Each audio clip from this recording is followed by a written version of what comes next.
Animation രംഗത്തെ Oscar എന്നറിയപ്പെടുന്ന Ancy crystal award നേടിയ മലയാളി സുരേഷ് ഏറിയാട്ട്. 2025 സുസ്ഥിര വികസന ലക്ഷ്യങ്ങളുടെ റാങ്കിങ്ങിൽ ഇന്ത്യയുടെ സ്ഥാനം 99. ലോകത്തിലെ ആദ്യ ഇലക്ട്രിക് വിമാനം ഏലിയ CX-300. ഇന്ത്യയിലെ മൂന്നാമത്തെ സമ്പൂർണ്ണ സാക്ഷരതാ സംസ്ഥാനമായത് ത്രിപുര.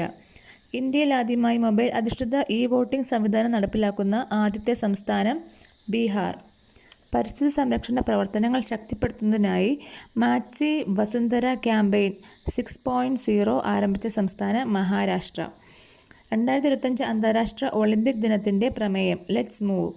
അടുത്തിടെ യുവ കൗമാര പെൺകുട്ടികൾക്കുള്ള വൊക്കേഷണൽ ട്രെയിനിംഗ് ആരംഭിച്ച സംസ്ഥാനം ഉത്തർപ്രദേശ്. നിലവിലെ international olympic committee president Kirsty Coventry.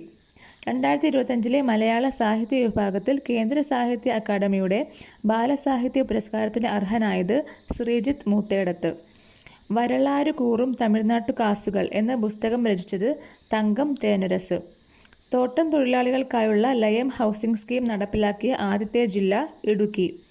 Indian യുവാക്കൾക്ക് മെച്ചപ്പെട്ട ഉപജീവനമാർഗം ലഭിക്കുന്നതിനായുള്ള കേന്ദ്ര സർക്കാരിൻ്റെ നൈപുണ്യ സർട്ടിഫിക്കേഷൻ പ്രോഗ്രാം പ്രധാനമന്ത്രി കൗശൽ വികാസ് യോജന. അടുത്തിടെ മാരക രോഗികൾക്ക് ദയാവധം നിയമവിധേയമാക്കിയത് UK. ഹൈക്കോടതിയിലും ജില്ലാ കോടതിയിലും അംബേദ്കറിൻ്റെ ഫോട്ടോ നിർബന്ധമാക്കിയ ഹൈക്കോടതി കർണാടക ഹൈക്കോടതി. വിവിധ സിവിൽ സർവീസ് പരീക്ഷകളിൽ അന്തിമഘട്ടത്തിലെത്തിയ ശേഷം ലക്ഷ്യം നേടാൻ കഴിയാത്തവരുടെ വിശദാംശങ്ങൾ പൊതുമേഖലാ സ്ഥാപനങ്ങൾക്കും സ്വകാര്യ കമ്പനികൾക്കും ലഭ്യമാക്കുന്ന വിധത്തിൽ UPSC ഒരുക്കുന്ന പോർട്ടൽ പ്രതിഭാ സേതു. അടുത്തിടെ ഘരിയൽ സംരക്ഷണത്തിന് തുടക്കം കുറിച്ച കതർണിയ ഘട്ട് വന്യജീവി സങ്കേതം സ്ഥിതി ചെയ്യുന്നത് ഉത്തർപ്രദേശ്.